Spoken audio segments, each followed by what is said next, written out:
Presidente, gostaria de começar na tarde de hoje relatando sobre a tentativa de intimidação que eu sofri pela tropa de choque do governo centralizada em um vereador da base, que eu não vou citar o nome, já que ele não merece ter seu nome citado por mim.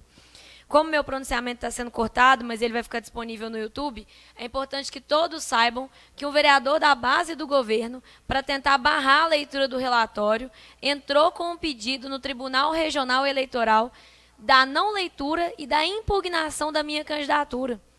E eu tenho certeza que todos os presentes aqui conseguem pensar junto comigo que a única pergunta que interessa é: a quem interessava que o relatório não fosse lido? Interessava ao governo? Interessava a candidatos que porventura o governo apoie? Eu não sei. Eu sei que foi uma tentativa covarde de me intimidar. E esse vereador é um vereador que tem várias denúncias contra ele na comissão de ética dessa casa, na corregedoria de ética. É um vereador conhecido amplamente por brigar com os outros. Esse vereador que tentou me intimidar e que, ao que parece, usou inclusive de estrutura pública para poder tentar me intimidar. Eu gostaria de saber quem está pagando o advogado de Belo Horizonte que assinou a peça que ele protocolou lá no Tribunal Regional Eleitoral para tentar me intimidar, onde ele pediu a impugnação da minha candidatura e pediu que eu ficasse, presidente, inelegível por 8 anos. É pé na porta. Pé na porta contra uma vereadora que foi eleita para ser relatora. Eu não fui lá pegar à força o cargo de relatora, não. Eu não tive uma vantagem política com essa relatoria. Eu não fiz um vídeo em Playboy. Eu não fiz um vídeo em laboratório de ciências. Fiz a minha obrigação de apurar os fatos, para que no ato da leitura, antes mesmo do relatório ser lido, ter vereador falando que não concordava e que ia fazer relatório alternativo. Para um vereador da base do governo vir dizer, através de processo, que eu estava fazendo palanque político, mas graças a Deus ele percebeu a vergonha, a humilhação, o papelão ao qual ele estava se prestando, e ontem ele pediu a retirada do processo. Ainda bem, presidente, porque senão eu seria obrigada a entrar com outro processo contra ele por má fé, porque isso é má fé. E eu gostaria de saber a quem interessava que o relatório não fosse lido. Discordar de mim é legítimo, e todos os vereadores que discordarem têm todo o direito de colocarem isso no papel, no relatório. Agora, impedir a população de conhecer o que nós apuramos em documento é coisa de gente covarde. E eu repito a minha pergunta: quem estava bancando advogado de Belo Horizonte para que esse vereador entrasse com um processo contra mim? A quem interessava isso? O povo de Divinópolis não interessava, não. Agora vamos falar dos assuntos que interessam na tarde de hoje, né, gente? Gostaria de falar com vocês sobre saúde mental na escola. Recentemente foi divulgado em matéria do G1, uma matéria dizendo que 7 em cada 10 alunos estão relatando sintomas de ansiedade ou de depressão. Isso mostra pra gente o tanto que a questão da saúde mental dos nossos estudantes está prejudicada, especialmente depois da pandemia. Os alunos estão com muita dificuldade nesse retorno, já que há um retorno depois de um período em que alguns perderam entes queridos na pandemia.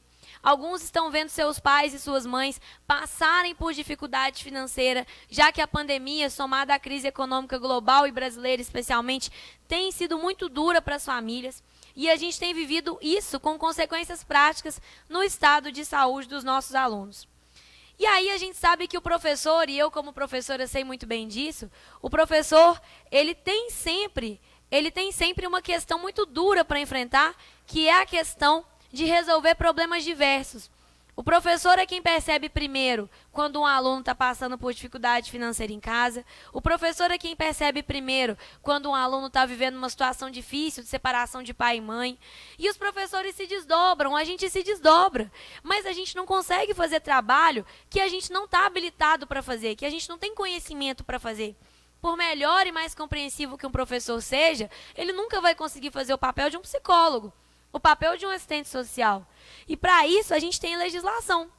Nós temos a lei número 13.935, que é uma lei federal, que determina que todas as escolas municipais e estaduais tenham um assistente social e um psicólogo. E essa, presidente, é mais uma lei que o prefeito descumpre. entra para o rol das leis que o prefeito Gleidson descumpre.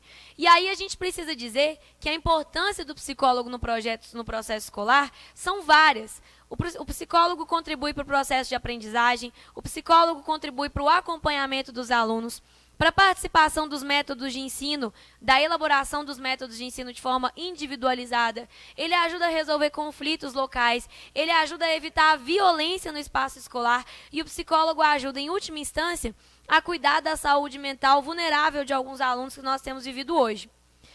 Eu trouxe aqui para vocês uma cartinha que eu recebi. Essa cartinha que eu recebi é da aluna Giovana. E a Giovana, ela é aluna da Escola Estadual Antônio Gonçalves de Matos.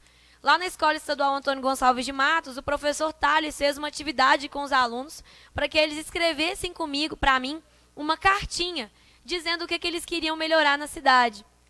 E olha o que ela escreveu, toda educada. Vossa Senhoria Lohana França. Não precisa disso, viu, Giovana? Sou a Giovana, tenho 12 anos, sou estudante do 7º ano da Escola Estadual Antônio Gonçalves de Matos. Moro, não vou falar a rua dela, né?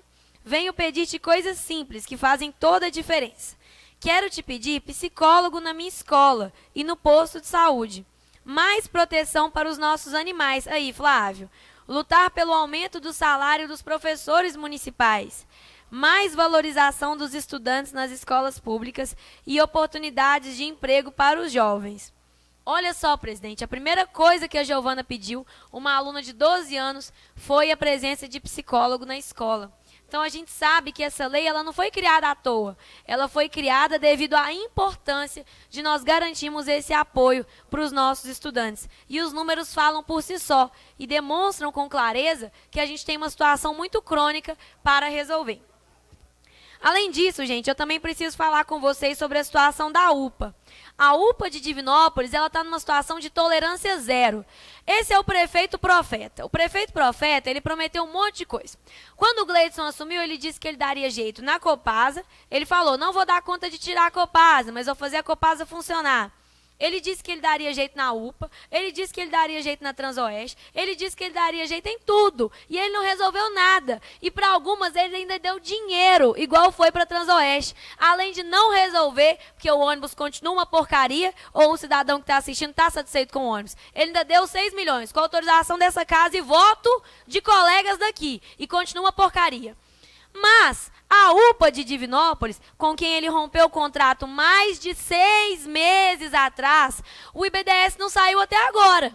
E agora eles querem uma reunião com a Comissão de Saúde, Zé Brás, comigo, com o Zé Brás e com o Israel, para o IBDS apresentar as condições deles para poder sair daqui de Divinópolis. É brincadeira, né, gente? Uma empresa que não presta um serviço de qualidade para o divinopolitano, que já teve o contrato rompido com a prefeitura por diversas questões contábeis problemáticas que foram encontradas, agora eles querem apresentar as condições deles para a saída.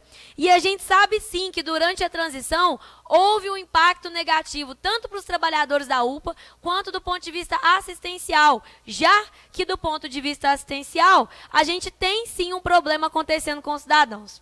E agora, 4 meses depois, uma outra empresa está com a Vitória para gerir a UPA.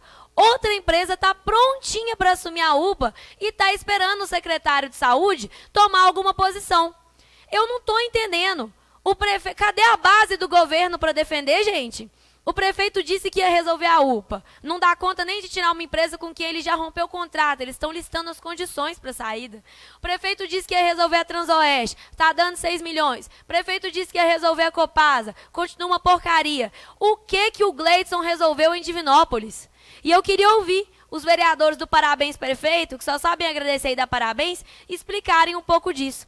Porque a verdade, gente, é que enquanto isso, tem mãe passando aperto com o filho pequeno na porta da UPA de noite, esperando atendimento.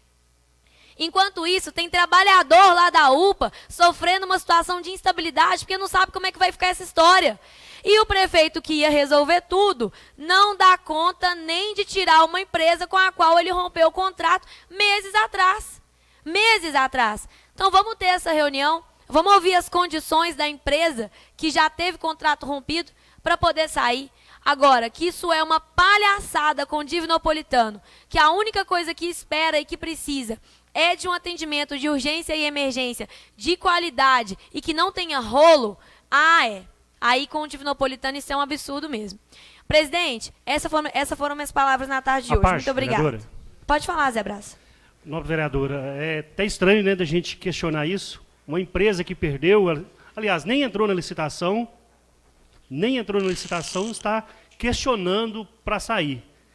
É muito estranho a Secretaria de Saúde, juntamente com o corpo jurídico, aceitar condições para isso. Quem ganha com isso, Zé Brás? De no mínimo estranho.